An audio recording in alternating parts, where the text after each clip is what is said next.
अरे मैम साहब, ये गद्दा मेरा है ये। हाँ भैया, हमें अच्छी तरीके से बताया आपका है, अभी ले लीजिएगा आप थोड़ी देर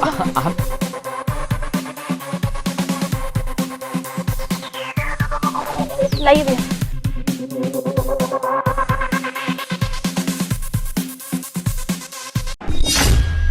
हेलो प्रियांशी, कहाँ पर हो तुम? मैं घर पर ही हूँ। और तुम्हें हुआ क्या है, ऐसे क्यों लेटी हो? अरे वो मेरी थोड़ी तबीयत खराब थी ना, इसलिए। अच्छा एक बात बताओ, तुम कहीं और हो क्या? और ये बेडशीट तुम किसी और घर पर हो क्या? नहीं नहीं, कल ही ये बेडशीट मैंने लिया है। अच्छा चलो चलो ठीक है ना, मेरे बहुत तेज सर में दर्द हो रहा है, बाद में बात करती हूँ मैं। ठीक है।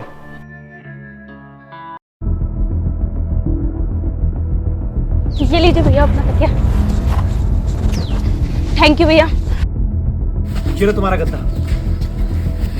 थैंक यू भैया।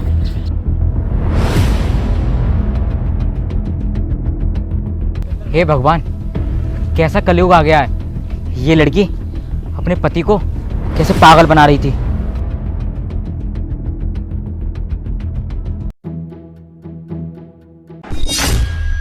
तो भाई इतना टाइम कहाँ लगा लिया? कब से इंतजार कर रहे हैं, गद्दी लेकर आए गद्दी लेकर आएगा, रिश्ते इंतजार कर रहे हैं तेरा।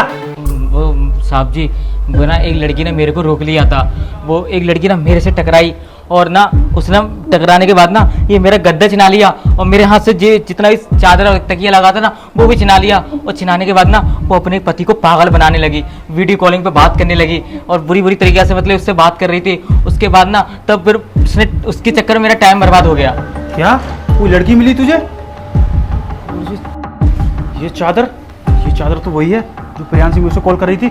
एक बात बता, मैं तुझे उसका फोटो दिखाऊंगा, तू पहचान लेगा? हाँ बिल्कुल, मैं पहचान लूंगा उसको। रुक जा, मैं तो दिखाता हूँ, देख।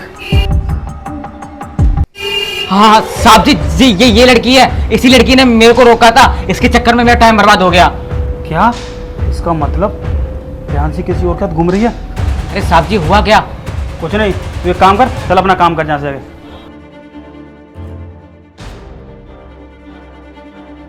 इसका मतलब प्रियांशी मुझे धोखा दे रही है, उसका चक्कर किसी और के साथ चल रहा है।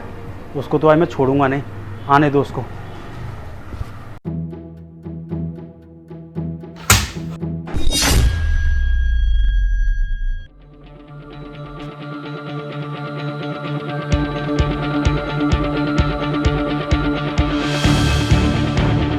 रविंद्र, ये क्या ड्रामा है? Divorce paper? मैं तुम्हारे लिए इतनी लॉयल हूँ, फिर भी ये सब। लॉयल? वो भी तुम्हें कहते हुए शर्म नहीं आ रही? किसी और के साथ मुंह काला कर रही हो और मुझसे बोल रही हो कि मैं लॉयल हूँ। शर्म आनी चाहिए तुम्हें। मतलब तुम कहना क्या चाह रहे हो? मैं इधर उधर मुंह काला करके आती हूँ? मैं कहना नहीं चाह रहा, मुझे पूरा पता है कि तुम्हारा ना किसी और के साथ चक्कर चल रहा है। तुम मुझे धोखा दे रही हो, इसलिए ना मैंने डाइवोर्स के पेपर तुम्हारे लाया हूँ, जिससे हम दोनों का तलाक हो सके और जिसके साथ खुश हो ना तुम, उसी के साथ खुश रहो। तुम ये क्या बोले जा रहे हो? मुझे कुछ भी समझ में नहीं आ रहा। तुम्हें हो क्या गया है रविंद्र? मुझे क्या हो गया है तो मैं तुम्हें बता देता हूँ। तुम अभी थोड़ी देर पहले तुम किसी से टकराई थी ना, तुमने किसी गद्दे मांगे थे ना।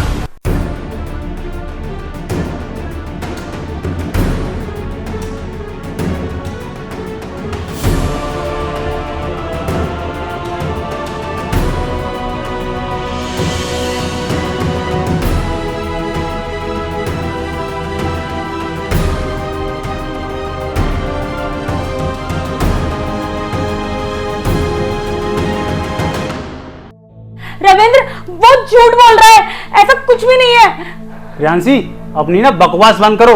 मुझे अच्छे से पता है कौन झूठ बोल रहा है और कौन नहीं। वो यहीं पर आ रहा था अपने गद्दे देने के लिए। जब मैंने उससे पूछा क्यों भाई इतना लेट कैसे हो गया, तो बता रहा मालिक एक ऐसे मुझको एक लड़की मिली और मुझसे टकराई, उसने मेरे गद्दे लिए अपने पति को कॉल की और उससे बोल रही थी कि बीमार हूँ। तब मुझे पता चला और जब मैंने उसे गद्दा देखा तो वो वही गद्दा था जिसमें तुम उसके साथ थी। अरे तुम्हें शर्म आनी चाहिए। तुम्हें क्या कमी छोड़ी थी मैंने तुम्हारे लिए जो तुम्हें ये सब करना पड़ा? बिल्कुल भी तुम्हें शर्म नहीं आई। अब ना तुम डाइवोर्स के पेपर पर साइन करो और जाओ यहाँ से। मुझे माफ कर दो रविंद्र, मुझसे गलती हो गई, आगे से ऐसा कुछ भी नहीं होगा। मैं कहाँ जाऊंगी, किसके साथ रहूंगी? प्रियांशी, मुझे वो सब नहीं पता तुम कहाँ जाओगी और किसके साथ रहोगी। अभी भी तो तुम उसके साथ रह रही थी ना, अपने बॉयफ्रेंड के साथ वीडियो कॉल पर कैसे बोल रही थी? अरे रविंद्र, मेरी ना तबीयत खराब है, मैं अभी बात करती हूँ तुमसे। तुम्हें बिल्कुल बोलते हुए शर्म नहीं आ रही थी? मुझे धोखा देते हुए तुम्हें बिल्कुल शर्म नहीं आ रही थी? मुझे ना तुम्हारे साथ नहीं रहना है। और अपनी मम्मी पापा को बता देना कि मैंने तुम्हें क्यों डाइवर्स दिया है। उनको भी अपनी करतूत बता देना कि मैं बाहर ना किसी और के साथ गुलछर्रे उड़ा रही थी। अब निकल जाओ मेरे घर से। मेरी बात तो सुनो एक बार। तुम में से मैं क्या कह रहा हूँ तुम्हें समझ में नहीं आ रहा?